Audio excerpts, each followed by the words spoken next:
చూడండి సార్, నా పేరు శివ. మాది ఇట్లా ఆంధ్ర రాయలసీమ మదనపల్లి దగ్గర చింతపర్తి గ్రామం. చూడండి సార్, నేను కోయేటికి వచ్చాను, ఏదో బతకాలని వచ్చాను. ఇక్కడ చూస్తే చాలా కష్టంగా ఉంది, ఎడార్లు వేసేసారు. నిన్న ఎంబీసీ వాళ్ళు ఫోన్ చేశారు. నేను సోషల్ మీడియాలో నా వీడియో ఒకటి పెట్టాను. దానికి ఎంబీసీ వాళ్ళు ఫోన్ చేసి వాళ్ళు ఇక్కడికి తీసుకురావడం జరిగింది.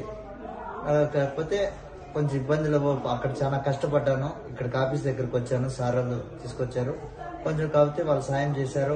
నేను ఇక్కడ కష్టం చేసి ఎంత బాధలు పడి అలసాట్లు పడి ఇక్కడ చేరుకున్నాను సార్. సార్ వాళ్ళు రావడంతో నా వల్ల ఇక్కడ చేరుకున్నాను. కాకపోతే ఇక్కడ ఉండడానికి రూము, తినడానికి తిండి, మంచి చెడ్డ అన్ని వాళ్ళే చూస్తున్నారు సార్.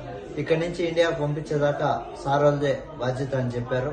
నీ మీద కనీసం ఏమీ ఇబ్బంది లేకుండా నీకు క్షేమంగా ఇల్లు చేర్చే బాధ్యత మాది అని చెప్పారు సార్. అందరికీ, ఆఫీసర్లకి, ప్రతి ఒక్కరికి ధన్యవాదాలు తెలియజేస్తూ నాకు సహకరించిన వాళ్ళకందరికీ నమస్కారం సార్.